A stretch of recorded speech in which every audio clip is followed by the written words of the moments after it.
Olá, olá, professor Daniel aqui. Quais são os 4 fatores chaves que irão fazer com que o carvão vegetal resfrie o mais rápido possível e da forma mais eficiente? Se você gosta do tema carvão vegetal, já deixa o seu like, se inscreve no canal, ativa a sinetinha para você receber a notificação de novos vídeos e roda a vinheta que eu já vou falar sobre esse tema.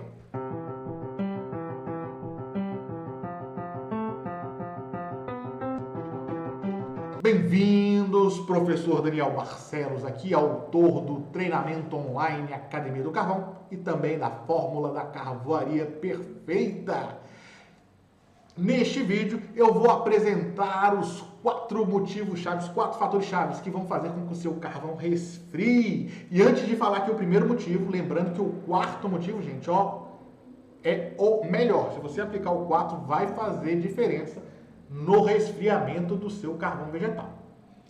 E aproveita aí, já escreve aqui abaixo. Já resfriei o meu carvão em 3 dias, se for um forno grande, se for um forno pequeno, resfriei em 2 dias. Qual foi a velocidade máxima de resfriamento que você conseguiu resfriar um forno de carvão? Deixa seu comentário aqui. Vou trazer a minha experiência também real em diferentes fornos acerca de resfriamento de carvão vegetal. Ok? Então vamos lá. Deixa seu comentário aqui, deixa sua pergunta que eu respondo a todo mundo aqui. Motivo número 1, fator número 1 para o resfriamento do carvão vegetal, gente. Meio ambiente, exatamente. O que influencia no meio ambiente, gente? Nós temos alguns fatores. O primeiro fator chama-se temperatura. Se eu tenho um ambiente quente, uma região quente, o meu forno automaticamente demorará mais para resfriar, porque o ambiente é quente. É algo natural. Uma coisa é nós estarmos, por exemplo, nos Pampas Gaúchos. Eu já fiz projeto lá de acácia negra, de produção de carvão, e lá um forno de carvão, independente do material que ele é utilizado, vai resfriar muito bem. Outra coisa é eu estar, por exemplo, no oeste da Bahia, no norte, nordeste, em locais quentes. Já fiz projeto, por exemplo, no oeste da Bahia, em que o resfriamento era lento, era extremamente quente, e eu tinha eu tinha um tempo maior de resfriamento do forno. Além da temperatura média, tá, que vai influenciar no seu resfriamento, nós temos ainda fator como ventilação. Uma coisa é eu estar num local ventilado, em que o vento ele vai levando o calor do forno e, consequentemente, vai levando o calor de dentro do carvão, do carvão que está dentro do forno.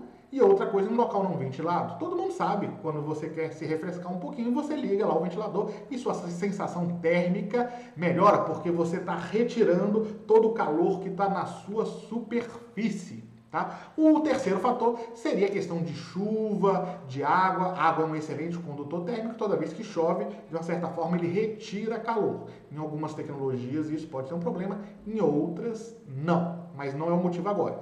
Então, o primeiro fator-chave chama-se ambiente, ok? Então, se eu tenho locais bem ventilados e bem frios, o tempo de resfriamento do meu forno de carvão e, consequentemente, do meu carvão serão bem maiores. Vamos agora. Segundo motivo, gente. O segundo motivo chama-se o material utilizado no forno. O que eu quero dizer com isso? Se eu utilizar um forno, por exemplo, de rabo quente, tá? Um forno de alvenaria de tijolo. Geralmente os fornos rabo quentes, principalmente os pequenos, eles são feitos de tijolos de alvenaria, feito de argila. E esse tijolo é feito numa espessura de 10 centímetros. E existe um efeito em materiais, deixa eu trazer a câmera aqui para mim, de que certos materiais perdem calor muito fácil e outros perdem com maior dificuldade. E tijolo tem uma dificuldade em perder calor. Só para vocês terem uma ideia, o tijolo ele tem o que a gente chama de condutividade térmica. E a condutividade térmica do tijolo está em 0,7 médio, tá? 0,7 watts por metro Kelvin. Não precisa se preocupar com isso. Só grava o seguinte: a condutividade térmica do forno rabo quente de tijolo de alvenaria é de 0,7 metros por Kelvin. Significa dizer o seguinte: se eu faço um forno com uma parede mais grossa, Significa dizer que eu terei maior dificuldade de perda de calor. O calor vai demorar a atravessar mais o forno. Eu tenho 400 graus dentro do forno quando eu termino a carbonização. Eu tenho, sei lá, 30 graus, 20 graus do lado de fora. Esse calor ele tem que sair para fora. E quanto maior é a parede de alvenaria, maior será a dificuldade em resfriar. Em compensação, voltando aqui à minha câmera, se eu tenho um forno metálico, só para vocês terem ideia da condutividade térmica do metal, ele é de 52 watts por metro Kelvin. Gente, isso chega a ser 80 vezes mais rápido do que a alvenaria. Ou seja, a velocidade com que o calor sai do metal é 80 vezes mais rápido do que a alvenaria. A condutividade térmica, a transferência de calor das moléculas é muito mais rápido num forno metálico. Vocês estão vendo aí um forno metálico, né, sendo abastecido. Bastante comum na Inglaterra essa tecnologia de forno. Existe uma perda no rendimento, mas o resfriamento é extremamente rápido. Praticamente numa noite, no dia seguinte, esse forno está completamente frio. Questão de 10 horas, 12 horas, até menos 8 horas, um forno desse, em locais frios, se resfria muito rápido. Quando você vai para um forno de alvenaria, como o que eu apresentei para vocês, eu demorarei, em média, 3 dias. Já vou dar um exemplo, gente. Um forninho desse, rabo quente, se eu tiver um processo que eu chamo de barrelamento, que eu vou falar mais adiante, e alguns cuidados, eu consigo reduzir esses 3 dias, tá? A dica 3, gente, fala sobre o controle da operação do forno, tá? Tanto na fase de carbonização, quanto na fase de resfriamento. Imagine o seguinte, eu fiz carvão a uma temperatura final média de 400 graus. Então a temperatura que eu tenho que fazer para o carvão resfriar é de 400 para 30, 40 graus para poder retirar esse carvão. Mas imagine agora que eu fiz carvão não a 400 graus, eu fiz carvão a 500 graus. Eu coloquei 100 graus a mais, 20% a mais de calor naquele carvão. Significa dizer, se eu tenho mais calor dentro do forno, eu terei um tempo maior de resfriamento. Então, o controle do processo de carbonização, principalmente a temperatura final, irá influenciar de forma significativa. Deixa eu compartilhar minha tela aqui com vocês. Então, digamos que você tem um forno, aqui é um exemplo de um mini forno retangular. Eu conduzi a carbonização com que o forno todo ficasse vermelho, chegasse às temperaturas de forma ideal. Se eu faço com que essas temperaturas aumentem muito, ou eu tenha regiões que ficaram mais quentes, aquelas regiões mais aquecidas terão maior dificuldade para resfriar. E isso vai demandar um tempo maior de resfriamento. Um outro processo que é bastante comum aí é para os fornos de alvenaria, não entra para os fornos metálicos ou fornos híbridos. Aí quando eu falo forno metálico, estou falando de forno container, estou falando de forno isomóvel, estou falando daquele forno metálico que é comum na Inglaterra. É o barrelador. O barrelador é um banho de lama nos fornos para poder entrar em frestas, impedir a saída de gás do forno, a entrada de ar, sendo que é importante, gente. Ah, professor, e se eu abrir o forno e o carvão não vai resfriar mais rápido? Não vai. Vai pegar forno de forma instantânea. Você tem uma massa de um combustível altamente rico de carbono. Na hora que eu abro a porta de um forno, entra ar dentro do forno. O que vai acontecer? Ele vai se inflamar instantaneamente. Um forno, para ser resfriado, é um princípio básico, ele precisa estar completamente vedado. Exatamente. Não pode ter entrada de ar. Aí entra a questão do triângulo do fogo, em que eu tenho um combustível, eu tenho calor e eu tenho um comburente. O que eu tenho dentro do forno? Eu tenho um combustível, que é o carvão, eu tenho calor, que é 400 graus, e se eu coloco ar, eu tenho o comburente. Esses 3 elementos dão fogo. O que eu faço para resfriar o carvão? Eu tiro o ar e mantenho o combustível, tá? E o calor. E eu tenho que tirar o calor sem entrar ar para que o combustível resfrie. Uma vez que ele resfriou, aí eu posso colocar o componente ar, porque eu já não tenho mais calor e eu não tenho combustão.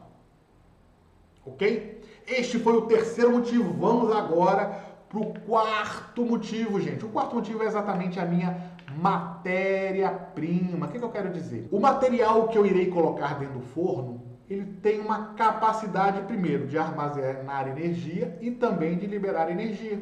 Só para vocês terem uma ideia, a velocidade da madeira de transferir calor é de 0,17 watts por metro Kelvin.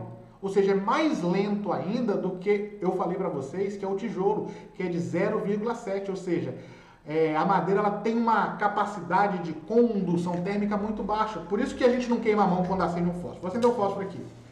Dificilmente o calor do fósforo vai chegar na minha mão, porque a condutividade térmica é muito pequena. Mas se eu pegar, por exemplo, o fogo e colocar nesse clipe aqui, daqui a pouco minha mão está queimando, porque eu teria uma condutividade térmica 100 vezes maior no metal do que na madeira. Ou seja, a transferência de calor é muito rápida nesse tipo de material. Por isso que fórmulas metálicos resfriam muito rápido e a madeira ela tem condutividade térmica. E o carvão? O carvão, gente, é ainda mais isolante que a madeira. O carvão vai para algo como 0,05 watts por metro Kelvin, porque eu perdi material, perdi água, ficou um material cheio de poros, que eu tenho uma dificuldade ainda maior de resfriar. Então, a madeira que eu coloco e o próprio carvão, ele tem características próprias. E eu preciso colocar uma madeira que seja o mais limpa e homogênea possível, para quando eu fizer o processo do resfriamento do forno de carvão, a minha massa de carvão também resfrie proporcionalmente ao meu forno. Existem, logicamente, alguns aspectos que vão facilitar o resfriamento do carvão dentro do forno. Se você colocar uma matéria-prima limpa, isenta de sujeira, com pouca casca. Por exemplo, eu tenho esse carvão aqui, ó. Esse carvão, ele tem casca aqui na sua... Talvez não dê para ver, dá para ver aqui, ó. Pronto, dá um brilhozinho, ó. Madeira e casca. Geralmente a casca é fonte de fogo no forno de aquecimento. Então, quando eu tenho uma madeira com muita casca, eu tendo a ter problemas ou dificuldade em resfriar o forno, porque a casca ela é mais isolante ainda do que a madeira. E o carvão da casca é um material ainda mais isolante do que o carvão da madeira. E quanto mais isolante é um material, mais lento é a condutividade térmica e mais lento será a perda de calor e o resfriamento. Se você gostou, deixa o vídeo, dá um like, se inscreve aqui no canal do WhatsApp, tá, gente? Tem um canalzinho aqui, ó, um grupo silenciado para você participar toda vez e ser o primeiro a ser avisado de novos vídeos e novos artigos que eu publico aqui na Academia do Carvão. Então, clica lá no link, participa do grupo, eu te espero lá, ok? No mais, sucesso nos seus empreendimentos de carvão, sucesso nos seus projetos de vida. Fique com Deus, te vejo no próximo vídeo. Até breve, tchau!